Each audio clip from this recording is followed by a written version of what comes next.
We just cannot do it right now because I'm at 4%. All right. Okay, so let's go back a paragraph one more time and see if I can get past this paragraph, right? I am here without food or money. The burning of Le Cap and the districts through which the rebels have retired deprive me of all resources of this kind. It is necessary that the government send me provisions, money and troops. That is the only means to assuring the preservation of San Domingo. I have here no resources in commerce. The traders in Le Cap are only the agents of the Americans, and the Americans are of all Jewish people and most Jewish. There's your anti-Semitism. Judeophobism. I can't say it right. Leclerc had been merely playing with Toussaint. When his reinforcements arrived, he issued a proclamation putting Toussaint and Christophe outside the law and prepared to overwhelm them in the plain of Gonaves. Desfournax would leave the river Sailly, and passing by way of Lemby and Placency, arriving at Gonaves. See, these are all places. Sorry. Hardy would leave Le Cap and by way of, oh my gosh, Marmalade and Henry descend on on Genoves. Rochambeau would leave Fort Dauphine and by way of Saint Raphael arrive in Gonaves. Humbert and Delbelli would defeat Marcopies and drive him back on Gonaves, while Badet, coming up from Port Republicain, could cut off the retreat and stab Toussaint's forces in the back. Jesus. Toussaint with half his 18,000 troops in the ranks of the enemy could only delay and harass the advance, devastate the country and deprive Leclerc of supplies while retiring slowly to the mountains. He was too good. Is it going up? Still, it's 4%. Still, he was too good a soldier to attempt to defend every possible point where Leclerc might land, and had secreted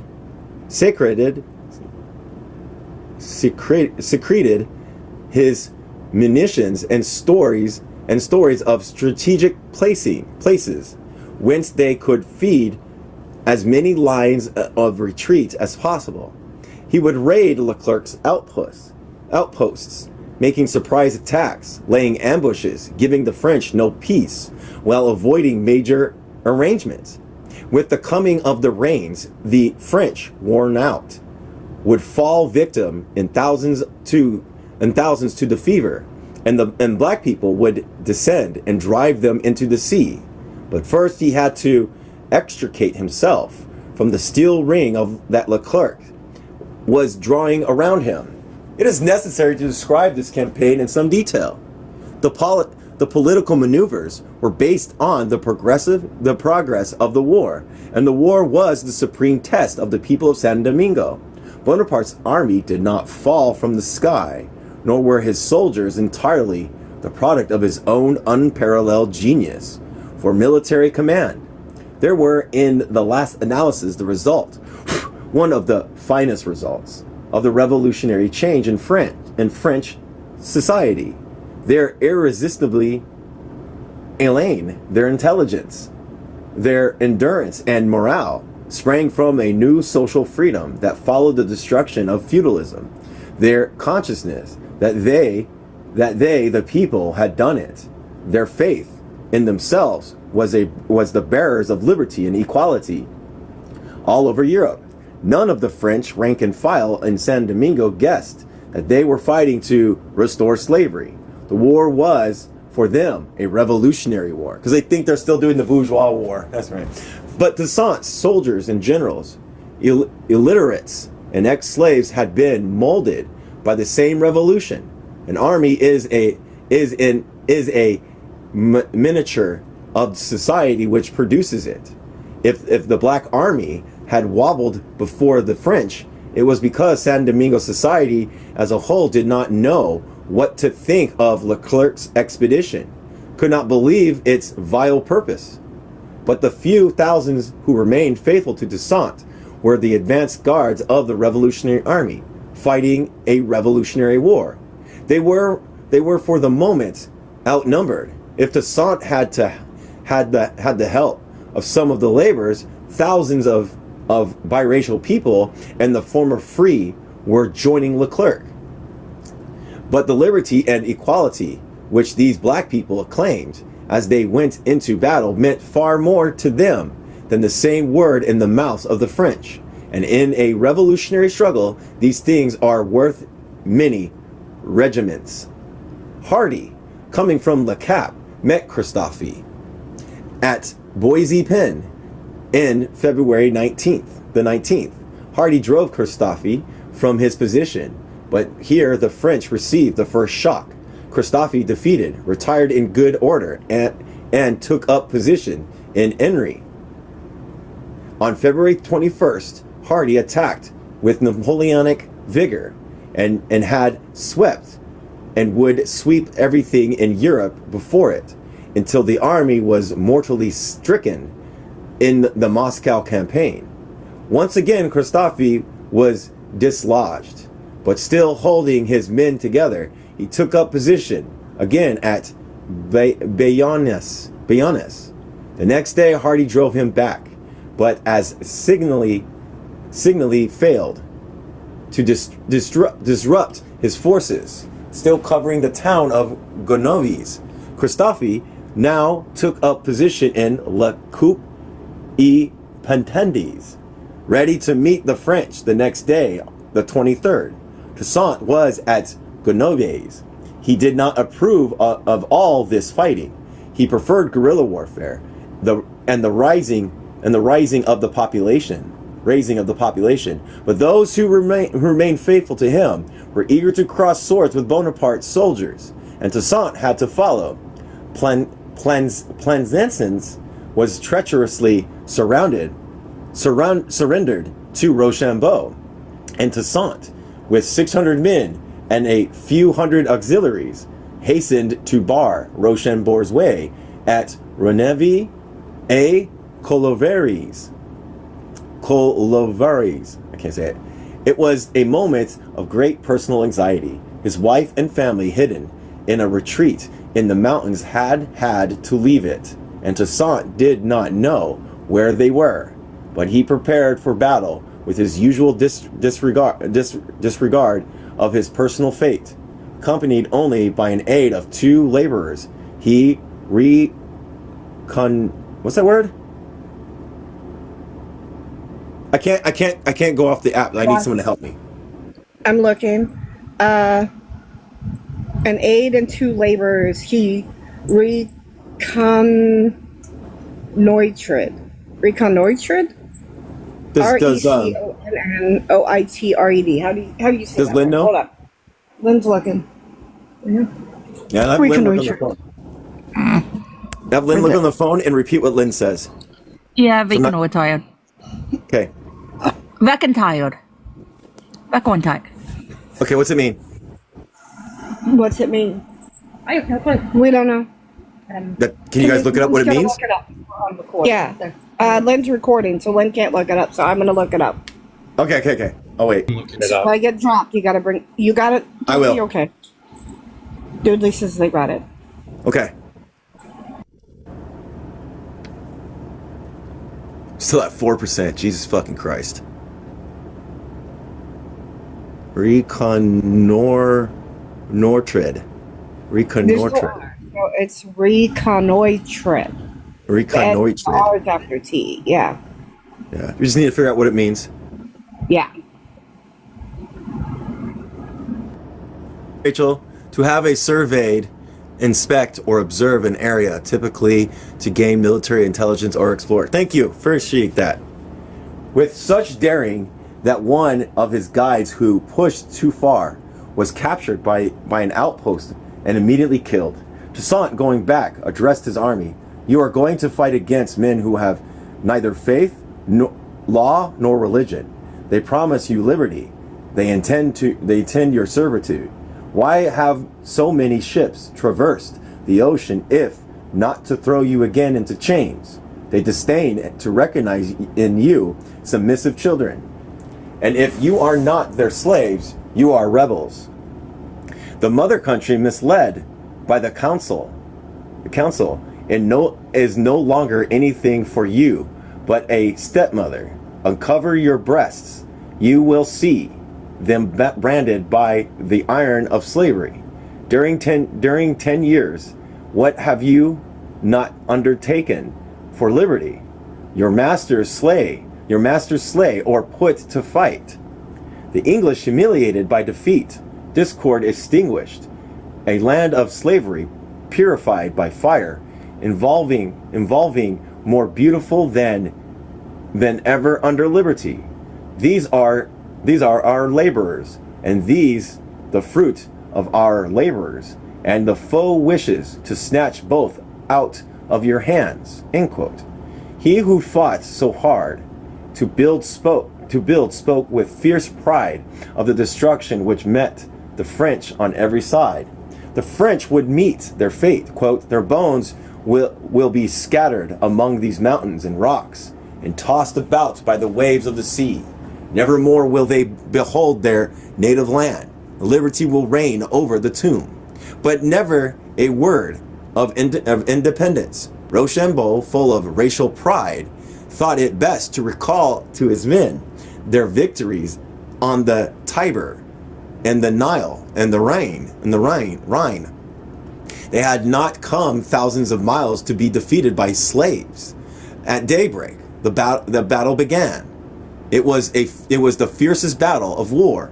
Over and over again, Toussaint charged at the head of his men. During the day, he learned that his wife and family were hiding not far from the battle, seeing that they take the road to Esther.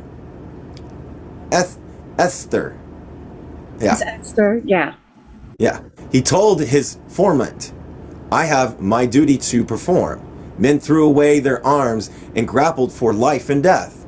At last, late in the afternoon, Toussaint put himself at the head of his grenadiers. With a final attack, drove Rochambeau over the river and then returned to his side of the stream. Both sides claimed the victory and have continued to do to this day. Christophe had on the same day been driven back by Hardy by La Coupe et Pentendes, and Hardy with Leclerc marched into the town of Gonaves and other appointees to the I can't say this. Rendezvous were absent. Neither Humbert from the north nor Bundet from the south had arrived to complete the encircling movement. Their failure was due to events which are of the first importance, actually the symptomatic.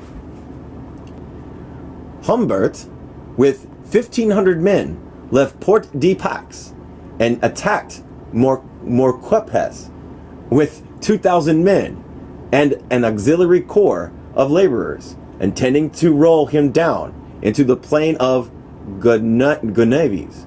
But Maurepas beat off his attack and pursued him into the town so hotly that he would have had to embark but for a timely reinforcement sent from the warship in the harbor. On learning this, Leclerc ordered de Belly from Le Cap with another 1,500 men to join Hardy, dislodged Maurepas, and drove him towards Gonaves. Both of them now attacked.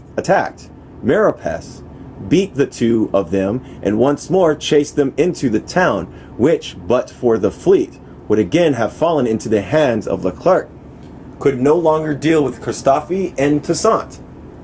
He had to send Hardy and Desfournax to the rescue, and Humbert and de Belly. Equally disastrous to Leclerc's plan had been the work of Dessalines in the south. His bold conception of a return march on Port Republicain and the speed with which he executed it were too much for the French. Luck, and astonishing luck, alone saved them, and Lecroix, in command of Port Republicain, has himself omitted. In the West Providence were two bands of Maroons, one of them led by Lamore de Rents, a name disdained to become famous in this war of independence. Black though they were, they had been partisans of Ragout, and still more hated Dessalines because as commander of the district he had half destroyed their forces for raiding and practicing voodoo, strictly forbidden by Toussaint. They from their mountain fastnesses now saw Dessalines approaching and guessed his aim. They hastened to warn the French at Port Republicain and offered their submission and alliance. French and Creoles were alike astonished. Lecroix accepted gladly, and ambush was laid, and Dessalines' advanced guard of 1,000 men was destroyed at one stroke. Dessalines' plan to surprise was ruined, but he nevertheless marched on the city, feeling his way by a preliminary skirmish. He found it well prepared, and therefore decided to retire.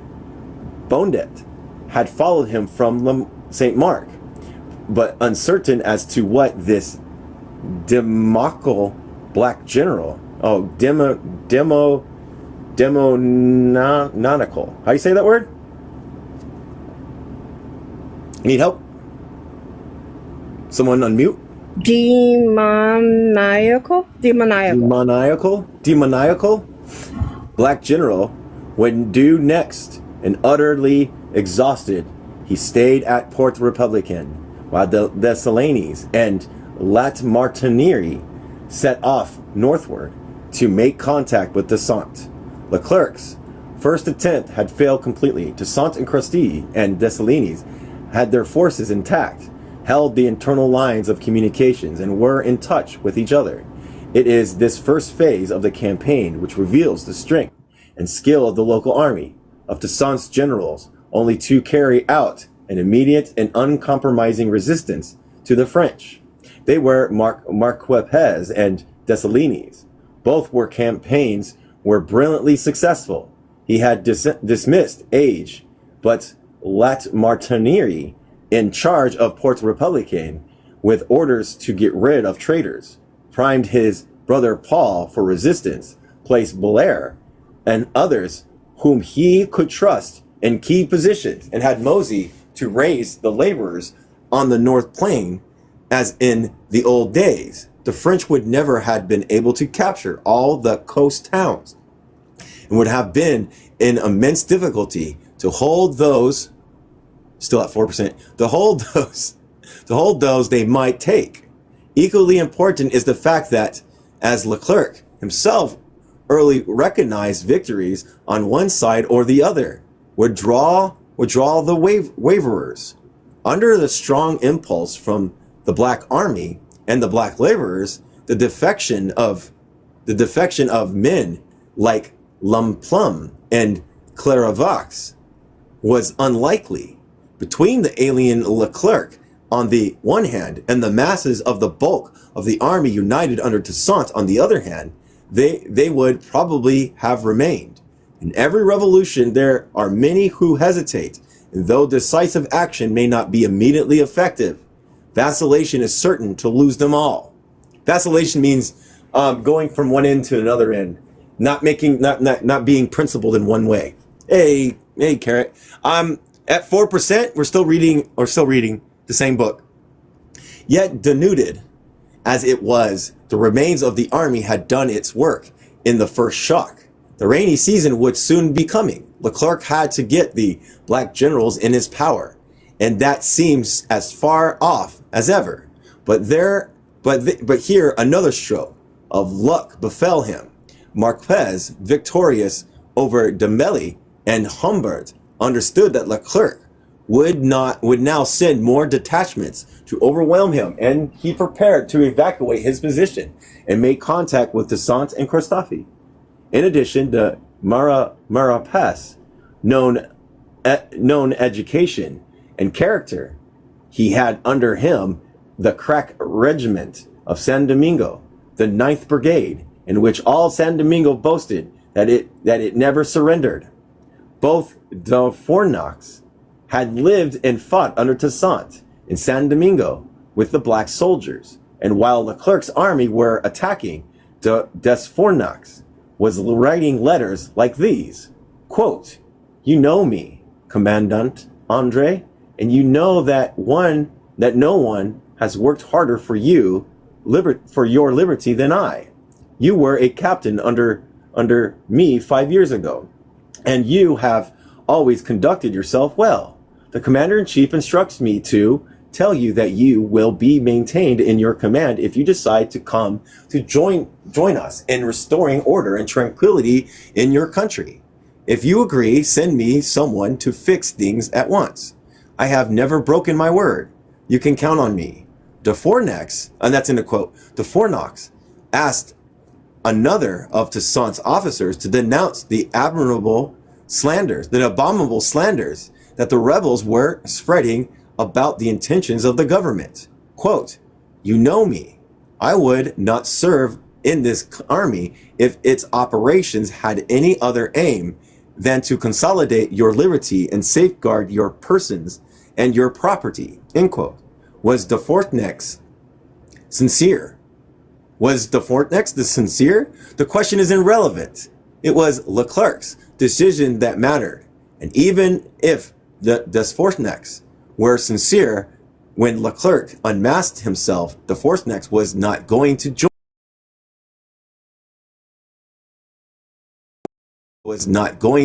And he had deceived. But such appeals were powerful. If the French had come merely to restore French authority, what was the use of this war? Toussaint even restored French authority. Toussaint even then had not declared independence and had never made any clear government pronouncement about Leclerc's intentions to restore slavery. Their correspondence proves that some of these officers revolted at the relentless command to burn and ravage the country yet once more. Gumbert, holding the key position in Gros Morun, surrendered, and then, one by one, as each realized the difficulties perceived defunctions, put him in a line of commandants, submitted to the French. They were welcomed and confirmed in their commands. Thus, Marquepes found himself cut off. He cursed his treacherous subordinates, told them that they wanted to become slaves again, and if they wanted to go, said Marquepes, they could at least have told him, so that he could withdraw his own forces in time. Obviously, these officers did not want to be slaves again, and the struggle still seemed a question of taking which side you wanted. Marapes, I can't say his name, could now stay and be annihilated, and I have to do another appeal. Yay, appeals! One appeal after another. Fucking great. Leclerc welcomed him. Okay. Yeah. Where was I at? Okay. He surrendered. Leclerc welcomed him warmly, as well he might. The masses in the north were moving, but the surrender of Marapes, quote, stopped the growth of the development of a new movement of insurrection by Boyer and Rear Admiral Morgan, who secretly restrained with the soldiers of the artillery and of the fleet with which they were reinforced. The vacillations of the leaders was killing the revolutionary ardor and of the people at every turn. Quote, "It was to the moral effect produced by the surrender of Marquez," end quote, continues Leclerc, that the Captain General Leclerc owed the possibility of pursuing the revolt of Toussaint l'Ouverture to its last hiding place. Worse still, to prove his loyalty, Marquez, I can't say his name, was set to clear the country of the of, quote, the brigades. In other words, the revolting masses. What was now his duty, Leclerc carefully surrounded him with white troops, and Marquette had no choice.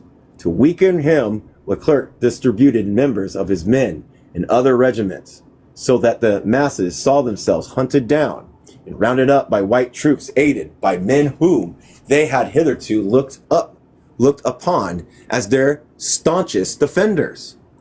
Morally and materially strengthened, Leclerc now began another movement which should converge on Toussaint, Christophe, and Dessalines at Varetes instead of Gonoves, Maripes instead of a victorious enemy,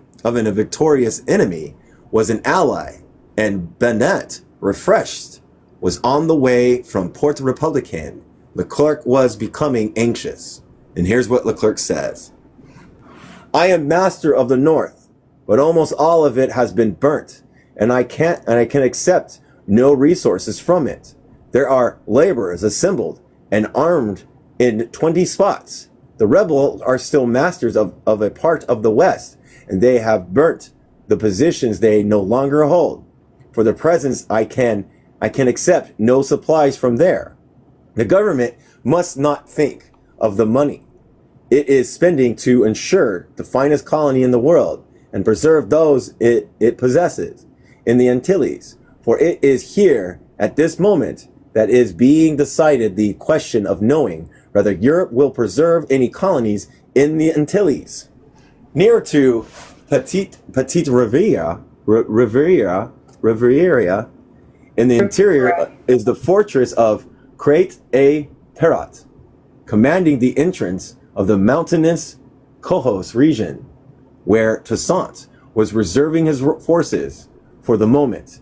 It is not the great natural strength, but on ground rising to no more than the height of 300 feet, but it was strongly fortified.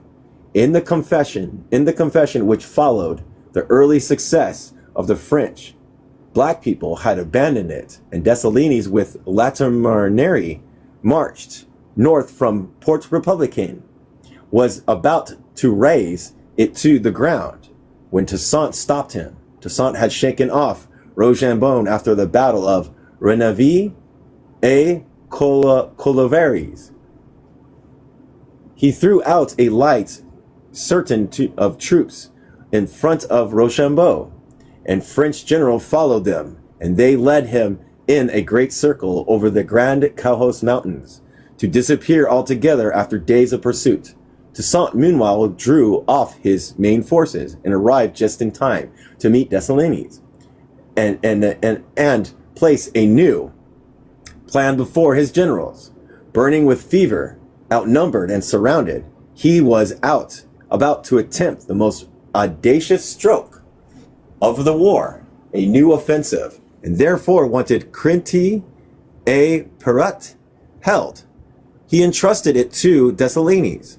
The men with him now could be depended on never to submit to the French, and were following him partly out of political conviction, partly out of personal loyalty. There were biracial people and black people among them, but he spoke to them all as his children. Yes, you are all my children, from Lamartiniere, who is white as white, but who knows what he has black blood in his veins, to Monpoint, whose skin is the same as mine. I entrust to you this post. They replied that he could rely on them, living or dead, and at the head of a few hundred soldiers, Toussaint set out for the north. He would get through Leclerc's advancing forces, raise and organize the laborers, and by threatening or cutting the long French line of communication with Le Cap, making Leclerc alter his plans or throw his forces into confusion. 12 years later, Napoleon, in the greatest of all his campaigns, the campaign of 1814, would attempt his identical maneuver in the face of the Allies swarming in Paris. Dessalines undertook the defense. he threw up a redoubt at some distance from Crete et Perat, left detachments to man them both, and went to meet Debeli, who was coming south towards Veretes to make contact with Banat. Dessalines could not give battle, but retired towards Crete et Perat, keeping his forces just ahead of the hotly pursuit of Debeli. As he reached the ditch which surrounded the fortress, Dessalines jumped into it, and all his men followed, leaving the French exposed, and withering fire from the fortress mowed them down.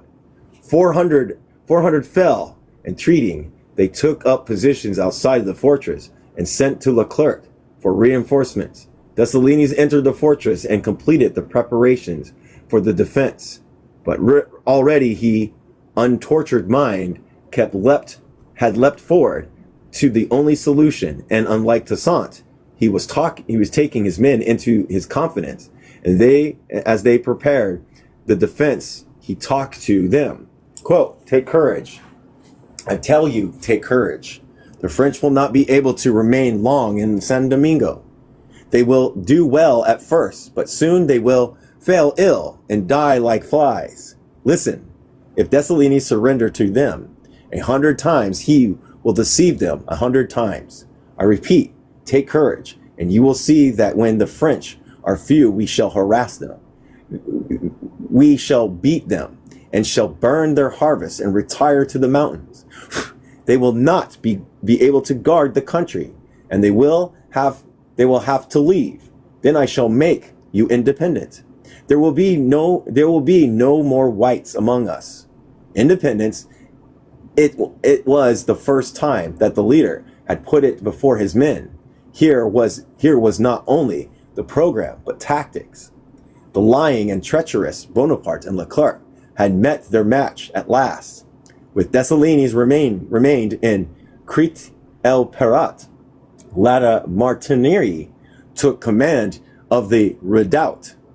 His wife, Marine Jeanne, had joined him and took her share in the defense. Dessalines, naked to the waist, with dirty boots, a hole in his hat where the bullet had passed through, patrolled the ramparts, glasses in hand. He had thrown small detachments of scouts right around the fortress, waiting the approach of the French reinforcements, getting the news from Debeli. Leclerc knew that Crete el Perat had to be taken as quickly as possible, and ordered the concentration of all his forces. Bonnet arrived first. Dessalines on the ramparts placed a barrel of powder next to where he stood, and with the lighted torch in his hand invited those of the garrison who wished to become slaves of the French to leave. We are going to be attacked. If the French put their feet in here, I shall blow everything up. With one voice, the garrison replied, we shall die for liberty. Bonnet sent a herald to the fortress, but Dessalines wanted, oh my gosh, another fucking appeal. Hold on a second. It's fucking ridiculous. Dessalines wanted no lying message and shot him down, whereupon Bonnet engaged one of the outposts. The black people retreated before him until they reached the ditch. Then they jumped in, and the terrific fire of artillery and musketry cut the French to pieces. The French broke. The Bonnet was wounded, and Leclerc gave the command to retreat, leaving the ground covered with dead and wounded. As these retired, Dangu, chief of staff, accompanied by Leclerc, arrived with his division and led his troops at the fortress. They reached the ditches, and the relentless fire of Dessalines' artillery was too much for them. They wavered, and seeing them waver, the garrison uttered loud hurrahs, threw planks across the ditch, and drums beating, and the attack pursuing the retreating Frenchmen. These turned back and charged with the bayonet, and black people appeared to fly before them. But it was only to jump into the dishes again. Then fire from the fortress, decimating the French ranks. Dagoud fell wounded in 2 places. Leclerc was slightly wounded, and the French that day lost nearly 800 men. Some days after came Rochambeau. Having lost Toussaint, he arrived with his forces fresh and ready for battle. He was warned of the 2 previous disasters, but having since silenced the fire of Lat Martiniere redoubt by the intensive bombardment, he attacked it, leading his division in person. He was beaten back, was himself wounded, and his division lost 300 men. Okay, hold on a second. We're going to see where we're at. So people remember 312, please. 312. 312. Oh my gosh, this is a long chapter. Yeah, I'm going to find a stopping point because I cannot find a stopping point. 312. 312, yep, 312. Back to 312.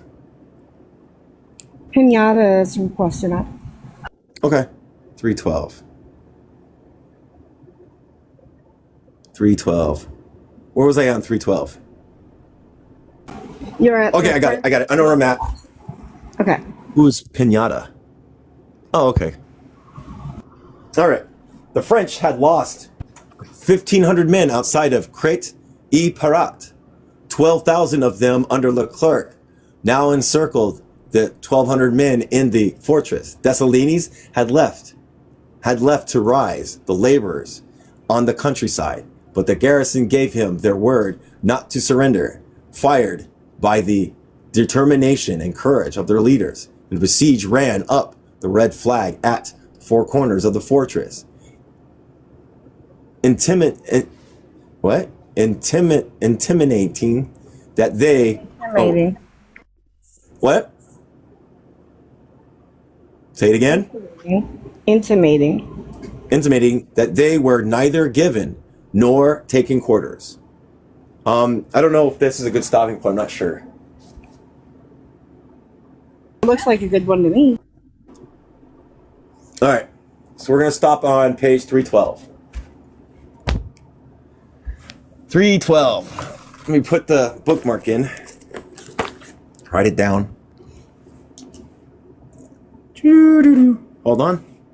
Page 312. The Black Garrison.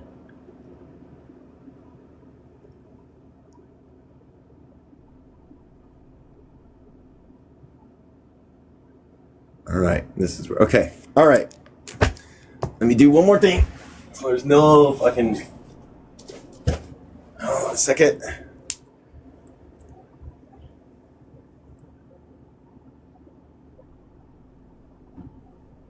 Okay, I should be in the ears now. Now people can say anything they want about what we just read. So I really enjoyed it.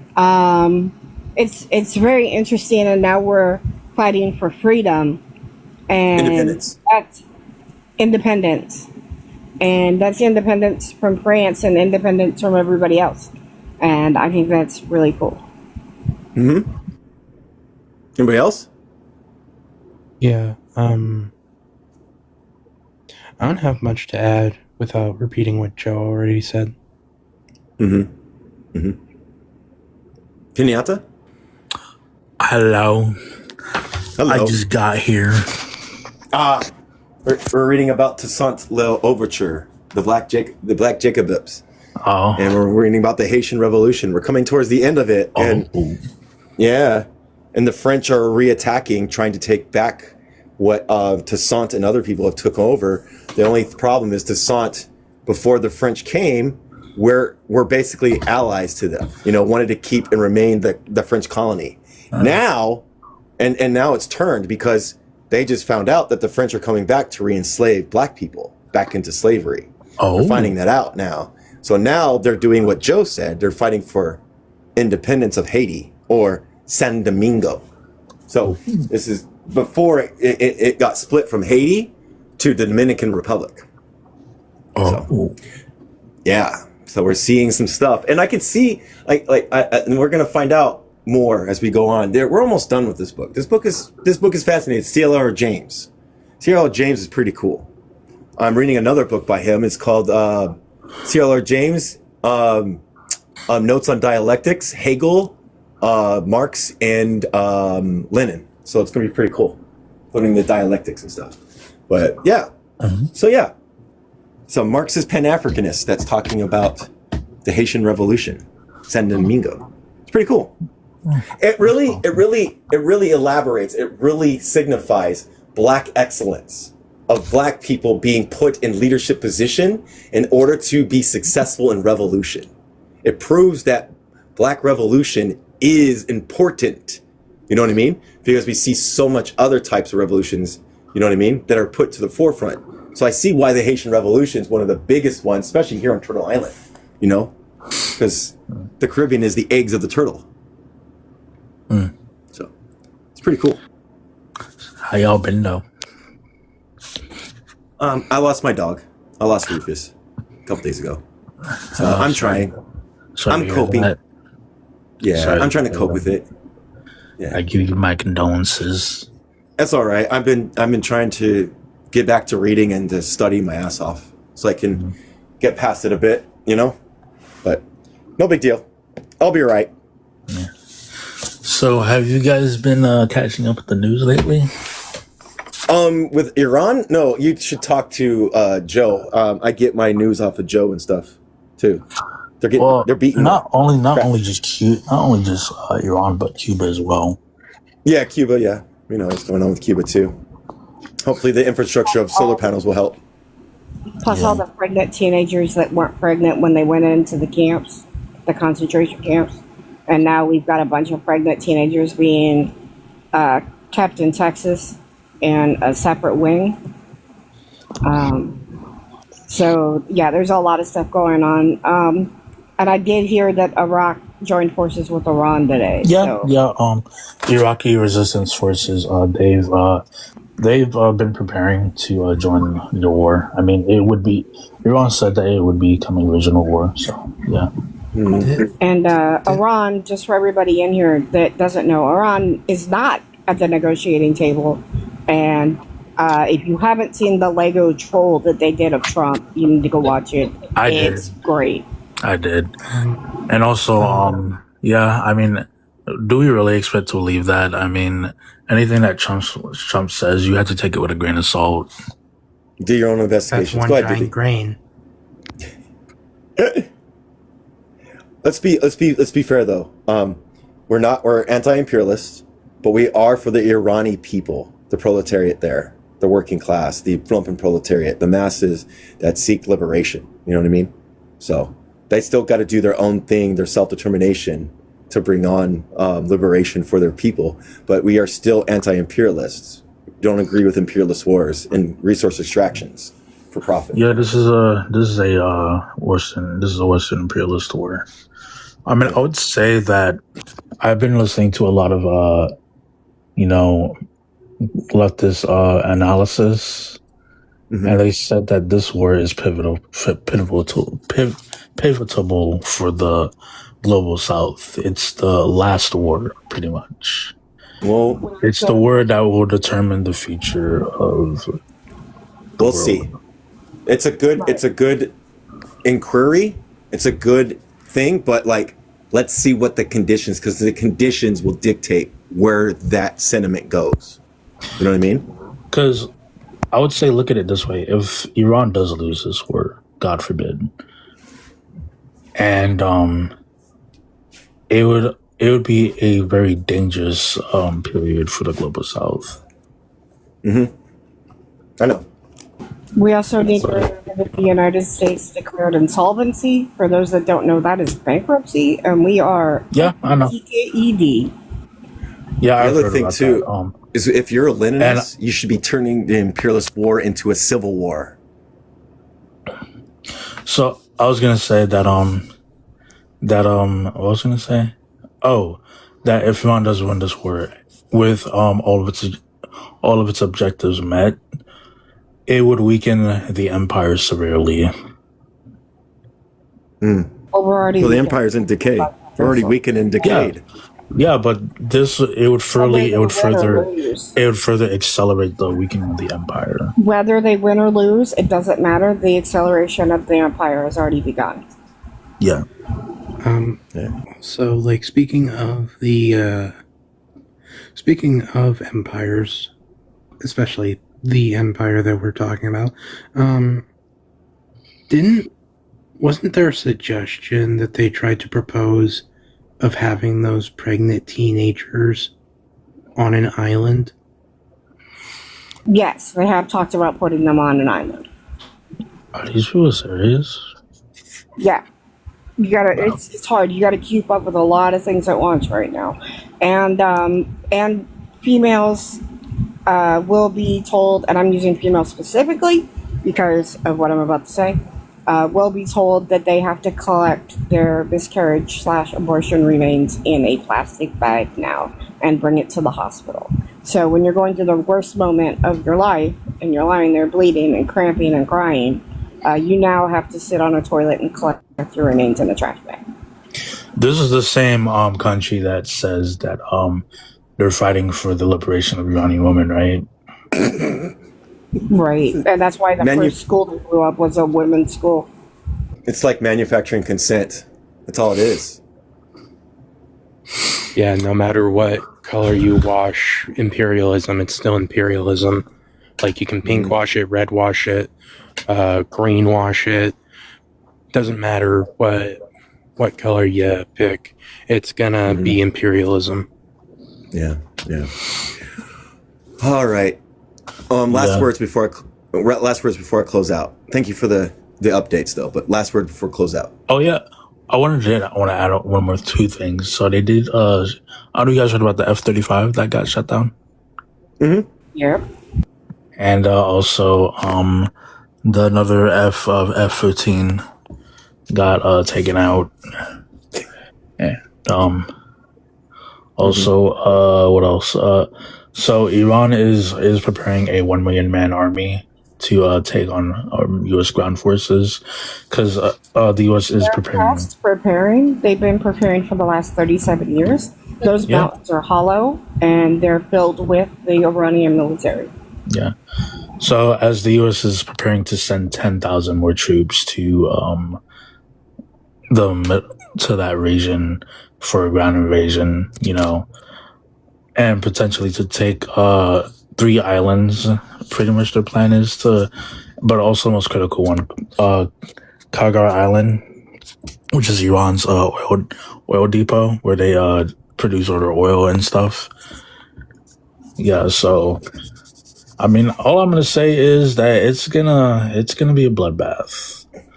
Well, we need to do our job here and overthrow this government, overthrow this ruling class entities, so we can meet the global majority halfway and fucking end this war. But that's just my optimism. It depends on the masses if they move in that direction and actually see the material conditions, and if we have people enough agitating them to understand these things, and that to rectify these things it will require revolutionary praxis, reconstruction and dismantling.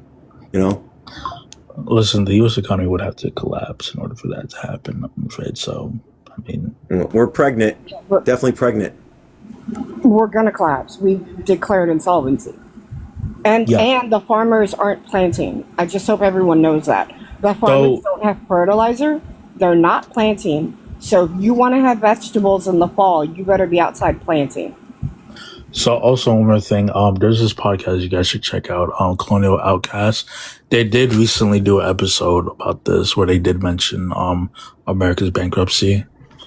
And so one of the hosts said, she said that since the US is bankrupt right now, things like healthcare, the 401k, and Social Security, a lot of Americans are not going to see that with them. These are the heightened crises that's going to drive people to want different material conditions. Yeah, so these are the mechanisms. So yeah, in about 10 to 20 years, we're going to see a lot of people suffer due to this. It's not going to be 10 to 20 years, sweetheart. It's going to be this year. This year. We're going to lose a lot of people this year. They've already been doing all that. The 504 is being taken away from Louisiana. You Well, I need to mean, pay attention to the South and how bad we actually are down here. in terms of funds running out We're already out. due to the bankruptcy.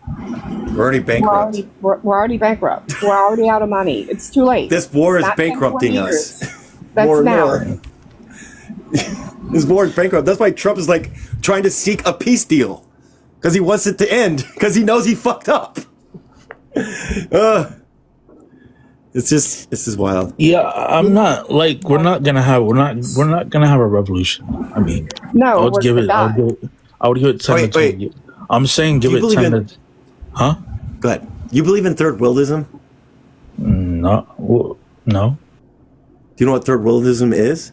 I've heard of it, but I'm not quite familiar with it. It's like the global south will do everything. We'll just follow suit instead of doing our own revolution. I don't believe in that. I kind of reject that. You know? I mean, I have my own opinion on stuff like on things like that in terms of the U.S. of having a civil on the imperial core. I mean, I don't think Americans are ready for that. They don't have the. It's too late. I mean, It doesn't matter they if don't. you're ready or They not. don't. It's gonna They don't happen. have. They don't have the. They don't have the stomach for that right now. They don't have the stomach for that.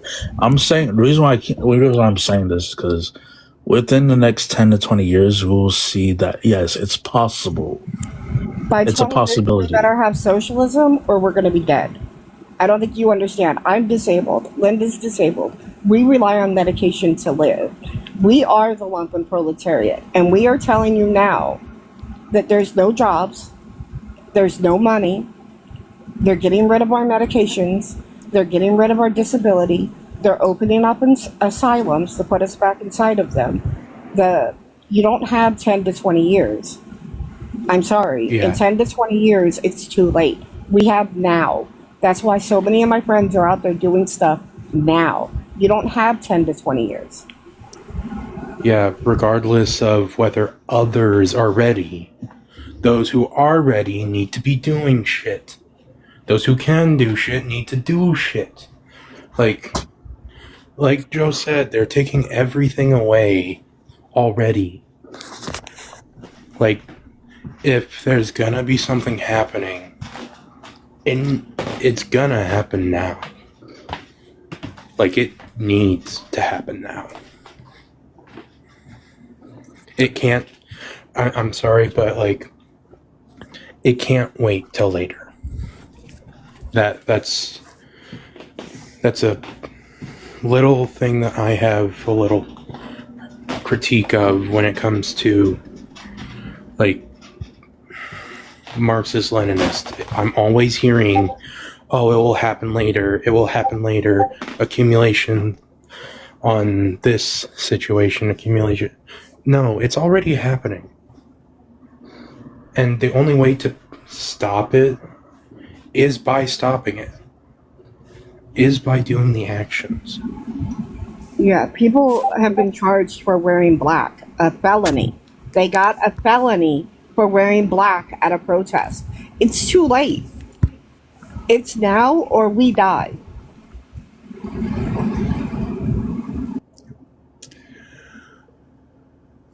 That's from the lumpen. That's the feelings from the lumpen. So, all right. Well, I am going to go elevate myself because I need it for my own mental health. So I appreciate everybody. Thank you, Pinata, for coming up. I appreciate you. I appreciate your space, especially you, Joe and Doodley. Huh? I said no problem. Okay. And I do appreciate you keeping us up to date on the news. And you too, Joe. Thank you for keeping us up to date too. Yeah, you too, Joe. All right. Well, I don't know if anybody's going live. I don't know what Two Spirit and Chickens are, if they're going to go live later. We'll see what happens.